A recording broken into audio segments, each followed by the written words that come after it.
पक्ष संघटनेच्या हिताच्या दृष्टीने कार्यकर्त्यांच्या सर्वानुमते भाजप बेळगाव महानगराध्यक्षपदी गीता सुतार यांची बिनविरोध निवड झाली आहे, अशी माहिती शहर निरीक्षक रमेश देशपांडे यांनी दिली।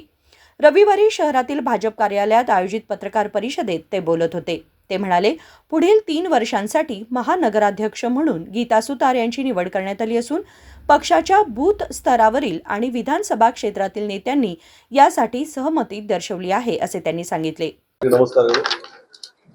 ಭಾರತೀಯ ಜನತಾ ಪಾರ್ಟಿಯ ಇಡೀ ಬೂತ್ ಲೆವೆಲ್ನಿಂದ ರಾಷ್ಟ್ರೀಯ ಮಟ್ಟದವರೆಗೆ ನಮ್ಮ ಒಂದು ಸಂಘಟನಾ ಪರ್ವದ ಚುನಾವಣೆಗಳು ನಡೀತಾ ಇದೆ। ಈಗ ಈ ಸಂದರ್ಭದಲ್ಲಿ ಕಳೆದ 29 ತಾರೀಕು ನಮ್ಮ ಜಿಲ್ಲಾ ಅಧ್ಯಕ್ಷರ ಆಯ್ಕೆಯಾಗಿತ್ತು।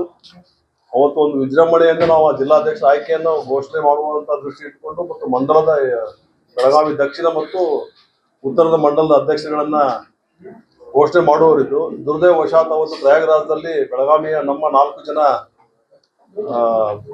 ಜನಗಳು ಅಲ್ಲಿ ಮೃತರಾಗಿದ್ದರಿಂದ ಅವತ್ತಿನ ಆ ಕಾರ್ಯಕ್ರಮವನ್ನು ನಾವು ರದ್ದು ಮಾಡಿ ಅವರಿಗೋಸ್ಕರ ಆ ಕಾರ್ಯಕ್ರಮ ರದ್ದು ಮಾಡಿದ್ದೇವೆ।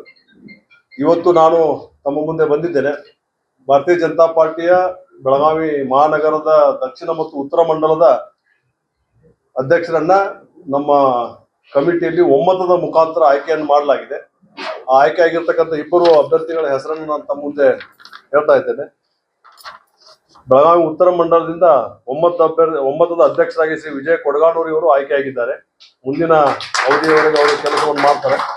ಅದರ ಜೊತೆಗೆ ಬೆಳಗಾವಿ ದಕ್ಷಿಣ ಮಂಡಲದಿಂದ ಶ್ರೀಮತಿ ರಾಜ್ಕುಮಾರ್ ಪೌಲೆ ಅವರು ಅಧ್ಯಕ್ಷರಾಗಿ ಒಮ್ಮತದಿಂದ ಆಯ್ಕೆಯಾಗಿದ್ದಾರೆ। ಇದು ಎಲ್ಲ ಕಾರ್ಯಕರ್ತರ ಮತ್ತು ಎಲ್ಲ ಕೋರ್ ಕಮಿಟಿಯ ಒಮ್ಮತದ ಅಭಿಪ್ರಾಯದೊಂದಿಗೆ ಇವರನ್ನು ಆಯ್ಕೆಯನ್ನಾಗಿ ಮಾಡಿ ಮುಂದಿನ ಅಧಿಕಾರ ಅವರು ಈ ಜವಾಬ್ದಾರಿಯನ್ನ ಪಾರ್ಟಿಯ ಕಾರ್ಯಕಲಾಪಗಳನ್ನು ನಡೆಸಿಕೊಂಡು ಹೋಗೋದಕ್ಕೆ ನಾವು ಇವರಿಗೆ ಅಧಿಕಾರವನ್ನು ಹಸ್ತಾಂತರ ಮಾಡ್ತಾ ಇದ್ದೇವೆ। ಅದರ ಜೊತೆಗೆ ಮೊನ್ನೆ ನಮ್ಮ ಜಿಲ್ಲಾ ಅಧ್ಯಕ್ಷರನ್ನು ಕೂಡ ಒಮ್ಮತದ ಅಭಿಪ್ರಾಯದ ಮುಖಾಂತರ ಜಿಲ್ಲಾ ಅಧ್ಯಕ್ಷರ ಆಯ್ಕೆನೂ ಕೂಡ ಆಗಿದೆ। ಶ್ರೀಮತಿ ಗೀತಾ ಸುತಾರ್ ಅವರು ಮತ್ತೊಮ್ಮೆ ಭಾರತೀಯ ಜನತಾ ಪಾರ್ಟಿಯ ಬೆಳಗಾವಿ ಮಹಾನಗರ ಜಿಲ್ಲೆ ಅಧ್ಯಕ್ಷರಾಗಿ ಒಮ್ಮತದ ಮುಖಾಂತರ ಆಯ್ಕೆಯಾಗಿದ್ದಾರೆ। ಇದಿಷ್ಟು ನಮ್ಮ ಆಂತರಿಕ ಪ್ರಜಾಪ್ರಭುತ್ವದ ಬಗ್ಗೆ ಒತ್ತು ಕೊಟ್ಟಿರ್ತಕ್ಕಂಥ ಭಾರತೀಯ ಜನತಾ ಪಾರ್ಟಿ ಚುನಾವಣೆಗಳ ಮುಖಾಂತರ ಕೂಡ ತನ್ನ ಆಂತರಿಕ ಪ್ರಜಾಪ್ರಭುತ್ವವನ್ನು ಎತ್ತಿ ಹಿಡಿಯೋದಕ್ಕೋಸ್ಕರ ಕಾರ್ಯಕರ್ತರನ್ನ ನಾಯಕರನ್ನಾಗಿ ಬೆಳೆಸೋದತ್ತ ತನ್ನ ದೃಷ್ಟಿಯನ್ನು ನೆಟ್ಟೋದಕ್ಕೆ ಇದೊಂದು ದೊಡ್ಡ ಉದಾಹರಣೆಯನ್ನು ನಾವು ತಮ್ಮ ಮುಂದೆ ನಾನು ಹೇಳೋದಕ್ಕೆ ಬಯಸ್ತಾ ಇದ್ದೇನೆ।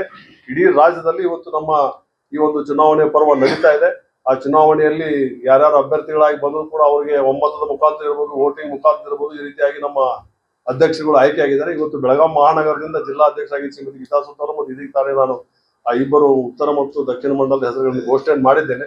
ಇವರು ಮುಂದಿನ ಕಾರ್ಯ ಅವಧಿಯನ್ನು ನಡೆಸಿಕೊಂಡು ಹೋಗ್ತಾರೆ ಅಂತ ಕೂಡ ಈ ಸಂದರ್ಭ ತಿಳಿಸಿ ಮಾಧ್ಯಮದ ಎಲ್ಲ ಸ್ನೇಹಿತರಿಗೂ ನಾನು ನನ್ನ ವಂದನೆಗಳನ್ನು ಸಮರ್ಪಿಸ್ತೇನೆ। माजी आमदार अनिल बेनके यांनी यावेळी बोलताना सांगितले की भाजप महानगर समितीमध्ये आम्ही सर्व कार्यकर्ते एकजुटीने पक्ष संघटनेसाठी काम करत आहोत।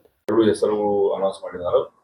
ದಕ್ಷಿಣದಿಂದ ಉತ್ತರದಿಂದ ವಿಜಯ ಕೊಡಗನೂರ್ ಅವರು ಮತ್ತು ದಕ್ಷಿಣದಿಂದ ರಾಜ್ಕುಮಾರ್ ಪೌಲೆ ಮೇಡಮ್ ಅವರು ಇಬ್ರು ಈಗಾಗಲೇ ವಿಜಯ ಕೊಡಗನೂರ್ ಈಗಾಗಲೇ ಪೈಲ ಇದ್ರು, ಈಗ ಅವ್ರು ಕಂಟಿನ್ಯೂ ಮಾಡಿದ್ವಿ ಮತ್ತು ದಕ್ಷಿಣದಿಂದ ಹೊಸಬ್ರು ಅನೌನ್ಸ್ ಮಾಡಿದ್ವಿ।